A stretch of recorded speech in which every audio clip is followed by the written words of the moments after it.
Bienvenue sur WiseCat, la chaîne des explorateurs de la spreadsheet. Dans cette vidéo, on va créer un jeu de bataille navale avec Excel. Je vous propose qu'on commence par découvrir le jeu. J'ai une grille ici qui représente ma zone de jeu. J'y ai placé mon équipage. Le porte-avions est la lettre P, il a une taille de 5. Le croiseur a la lettre C, il a une taille de 4. Le sous-marin a une taille de 3. Et le torpilleur a une taille de 2. Je place mes pièces où je le souhaite dans ma zone de jeu. Et une fois que je les ai placées, je clique sur débuter la partie. À partir de là, je vais commencer mes coups. Je vais par exemple commencer par la case D6. J'ai a priori touché le porte-avions. Je vais continuer à jouer, je vais essayer D7. Je n'ai rien touché. D4. J'ai touché le porte-avions. Donc il doit être aussi en D5, D3, D2. Je viens de couler le porte-avions. Je vais continuer à jouer. Par exemple A1, je n'ai rien touché. A9, j'ai touché le sous-marin. Je vais tenter A10, A8. Je viens de couler le sous-marin. Je vous propose qu'on le fasse ensemble. Il y a une partie formule et une partie code VBA. Mais honnêtement, il y a 4-5 lignes de code VBA. Ça va pas être bien compliqué. C'est parti. Première étape, l'histoire des coups. Une fois que j'ai placé mes pièces dans la zone de jeu, je vais rentrer ici les coups joués. Par exemple, je vais commencer par D1. Au niveau du résultat, je vais vouloir afficher la valeur contenue dans la cellule D1. Pour ça, je vais utiliser la fonction indirecte. Donne-moi la valeur qui se trouve dans la cellule qui est annotée ici. Le résultat est 0. Je n'ai pas de valeur dans la cellule D1. Je vais jouer mon coup en D2. Je vais tirer ma formule vers le bas. Et j'ai bien la valeur P qui apparaît. Je vais continuer à tirer ma formule vers le bas. J'ai le message d'erreur ref qui apparaît puisque je n'ai pas de coup joué dans la colonne N. Je vais modifier ma formule pour supprimer ces messages d'erreur. Pour ça, je vais utiliser la fonction si erreur. Si j'ai une erreur, point virgule, je ne vais rien afficher. Donc double quote. Je ferme la parenthèse et entrée. Je vais tirer ma formule vers le bas et les messages d'erreur ont disparu. Prochaine étape, on ne va pas compter les fois où le joueur n'a pas fait attention et a joué un coup en double. Je vais commencer par saisir un coup déjà joué, par exemple D2. J'ai la valeur P qui apparaît, mais j'ai déjà joué ce coup. Pour retenir uniquement les coups uniques, je vais utiliser la fonction unique. Égale unique. Ma matrice se trouve ici. J'appuie simplement sur Entrée. Voilà mes coups uniques. Donc j'ai joué D1 et D2. Parce qu'en réalité, j'ai joué D2 deux fois.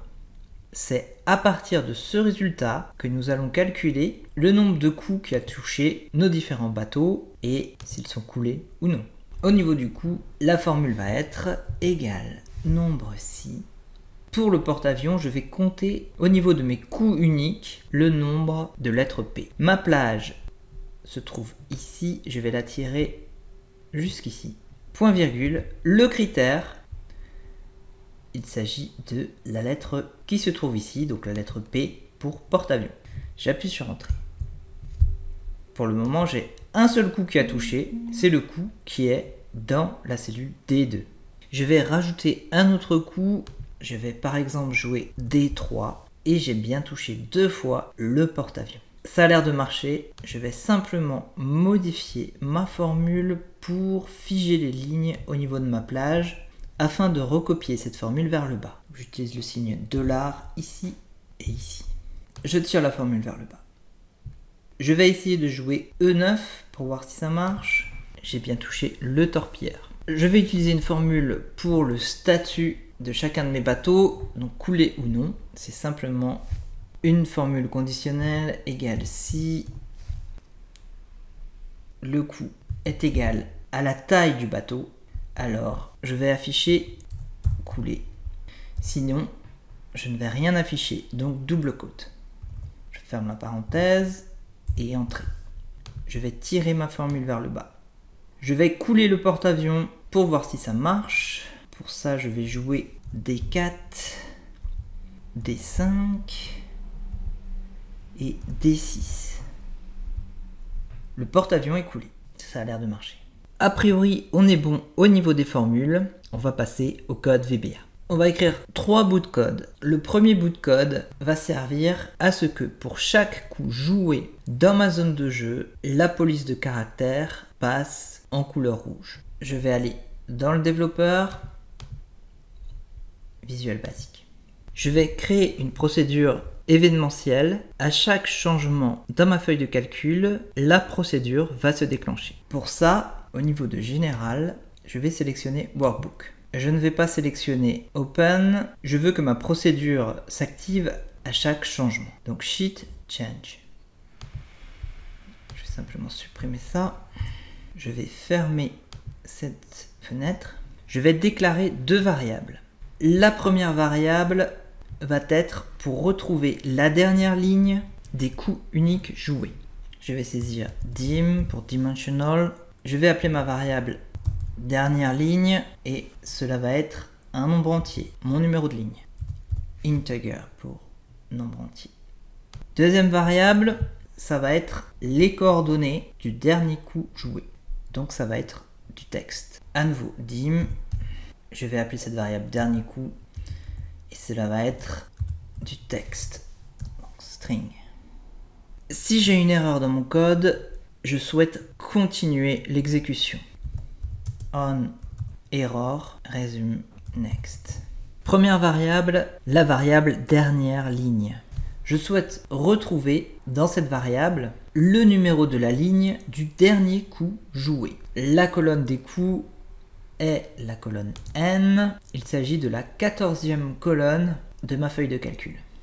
Pour retrouver cette dernière ligne, je vais utiliser un bout de code qui est assez courant en VBA. Je vais commencer par utiliser la fonction cells pour retrouver les coordonnées d'une cellule. Je vais compter le nombre de lignes, rows.count. Je vais me placer dans la 14e colonne, c'est-à-dire la colonne N. Je ferme la parenthèse. Je vais utiliser la fonction end qui va en fait me renvoyer tout à la fin de mon tableur, c'est-à-dire à la ligne 1 million et quelques. Et ensuite, je vais utiliser xl up pour remonter jusqu'à la première cellule non vide. Je vais vous montrer après ce que ça fait. Et je veux rechercher la valeur de cette ligne. Donc ce que je fais, c'est je dis à Excel, va jusqu'en bas, à la cellule 1 048 576, puis remonte jusqu'à la première cellule non vide. Une fois que tu es dans cette cellule, donne-moi le numéro de la ligne, donc qui correspond au dernier coup joué.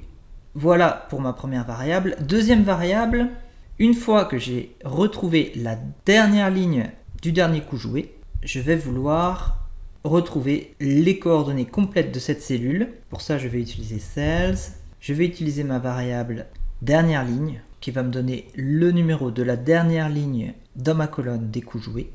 Et donc cette colonne est la colonne N, c'est-à-dire la 14e colonne. Voilà pour mes deux variables. Première variable, on recherche la dernière ligne dans ma colonne des coups joués. Et la variable dernier coup, on recherche les coordonnées complètes de cette cellule. À présent, pour mon instruction, je vais utiliser range. Je vais rechercher la valeur qui est dans ma variable dernier coup. Donc j'ai les coordonnées de mon dernier coup. Je recherche la valeur qui est dans cette cellule. Avec la méthode range, je vais pouvoir agir sur la cellule qui se trouve en E9, c'est-à-dire cette cellule. Donc ici, je vais avoir range. Ma variable dernier coup va prendre la valeur E9. Et pour ma cellule E9, je vais vouloir une police de caractère de couleur, color index, égale à 46. 46 c'est du rouge, and sub. On va voir si ça marche. Je vais ajouter un nouveau coup, par exemple H2. Et j'ai bien du rouge qui apparaît. Je vais supprimer mes coups. Je vais commencer avec le coup D2. J'ai bien du rouge. A priori, ça marche. Si vous êtes toujours là, les deux derniers petits bouts de code sont relativement faciles. Premier bout de code, je vais le placer sur ce bouton. Quand je vais cliquer sur ce bouton, je veux que toutes les polices de caractères deviennent blanches. À partir de ce moment-là, on va pouvoir placer nos pièces. Je vais créer une nouvelle routine, sub, remise 0 partie. Je vais utiliser range pour sélectionner ma plage de jeu, donc qui va de A1 jusqu'à J10. À nouveau, je vais utiliser font .color index égale 2, donc 2 c'est du blanc. On va tout de suite voir si ça marche. Ici j'ai un C qui est en rouge, si je lance mon code il devrait devenir blanc. Ok, ça marche. Je vais placer ce bout de code au niveau de mon bouton, donc je fais un clic droit, affecter une macro. Je vais affecter la macro remise 0 partie. Ok. Je vais délibérément mettre du rouge ici. J'appuie sur mon bouton, ça marche. Dernier bout de code, débuter la partie. Je veux à présent que toutes les polices de caractères dans ma zone de jeu deviennent du même bleu que la couleur de remplissage. Je retourne dans VBA et dernière routine, donc sub, début partie. J'appuie sur entrée. Je vais simplement copier ce que j'ai là. Je vais le coller ici. Je vais simplement modifier la couleur, puisque cette fois je ne veux pas du blanc, je veux du bleu. Alors c'est l'index 41. Normalement, si j'exécute mon code, tout devrait devenir bleu au niveau de ma zone de jeu. Ça a l'air de marcher.